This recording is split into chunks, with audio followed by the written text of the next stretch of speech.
I do have a bidet at my house. I have more toilets than bidets, not to brag. So whenever we give the tour, we're always like, this is the first bathroom, but you don't want to poop here. Let me show you where you poop. It's actually like part of our house tour now. Yeah. But like Leah said, I did grow up in Northeast Ohio, but I spent about 10 years in DC, just recently moved back here. And I wanted to share some insights with you guys because I did learn a lot when I moved to DC for the first time. Like most importantly, I found out that corn is not a vegetable. Yeah. Did you know that? Yep. It takes leaving Ohio to find that out. Yeah, I realize we don't do nutrition that well here. Like my family has about 10 secret family recipes that call for an entire box of Cheez-Its. And then they're topped in shredded cheese. And then I drizzle ranch on top of that. This body is brought to you by condiments. My sponsor, I guess, if we're playing that game, is Hidden Valley. Thank you. I'm pretty sure if condiments didn't have calories, I'd be a supermodel instead of an amateur stand-up comedian. Yeah. But some other things I learned when I moved to DC is that people are a lot nicer here than they are in DC. I don't know if you guys have ever been there. They kind of suck.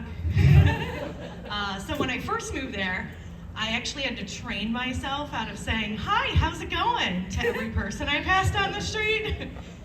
Because in the words of my friends, I was either gonna get shot or raped. Yeah, and honestly, guys, I'm not hot enough for that to make a national news story. So the tragedy would go wasted. Like, I'm no Gabby Petito. The only person who cares is Hidden Valley. That's what I'm trying to tell you guys. If I get swiped off this earth. But I did move back here. One of the big reasons, because people are nicer here. I was excited to be back in Ohio. My parents in particular are very nice. Anyone else have nice parents here? I was seeing very polite head nods, golf claps. That tracks, guys. That tracks. No, my parents are super nice. A few years ago now, we passed this chalk wall in Ohio City, and it had this prompt written on it. What's one thing you want to do before you die? And my mom goes first, and she writes, see my kids happy and healthy. It's like so precious. My dad goes second, and he writes, make a great risotto. True story, guys. So anyway, fast forward to today, and my mom's dead, and my dad still can't cook. So I guess what I'm trying to tell you guys is it wasn't a wishing wall. Yeah, no hope in Ohio City. No hope. I did have to go to a funeral the other day. Not to brag. Don't worry, it wasn't for my mom. That was years ago.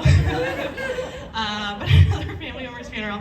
And I bring that up because it was rough on me in particular, because I had to go to Mass at 10 a.m. on a Saturday. Any Mass fans here? Yeah, I have no problem if you're religious. That's cool. That's not what this is about, I promise. My issue is with like attending church itself. Like, it's rough. 3 issues in particular. 1, you want us to wake up early on the weekend? Like, God knows most sinning occurs in the wee hours of Friday and Saturday. Like, it's just kind of a dick move. 2nd, what's with all the weird forced exercise? You know, like sit down, stand up, kneel for an aggressive period of time, hands in the air, small concentric circles, and praise, and praise, and praise. Now squat. You know, it's just a lot. And honestly, I don't even work out for myself, if you can't tell, let alone for some God I've never met. Just a lot. My last issue with church is, has anyone ever sat in a pew that's comfortable? You know, like, what Salvador Dali monster created every pew in the entire world?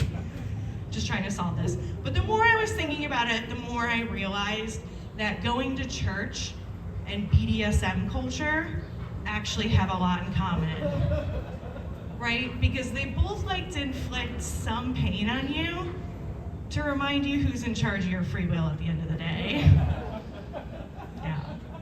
Thank you for bearing with me through that. I appreciate you guys. I will leave you guys with this, since you know exactly who I am at this point. I'm an organ donor. Anyone else? Yes. Why are you an organ donor? I want to die.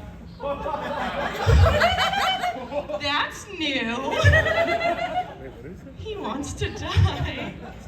Well, at least you have good intentions at the end. I thought my reason was wild. I'm personally an organ donor because I want to look really skinny in my casket at my funeral. You know, like take it all out, put nothing back in. You guys have been wonderful. My name is Fratz. Keep going to your house.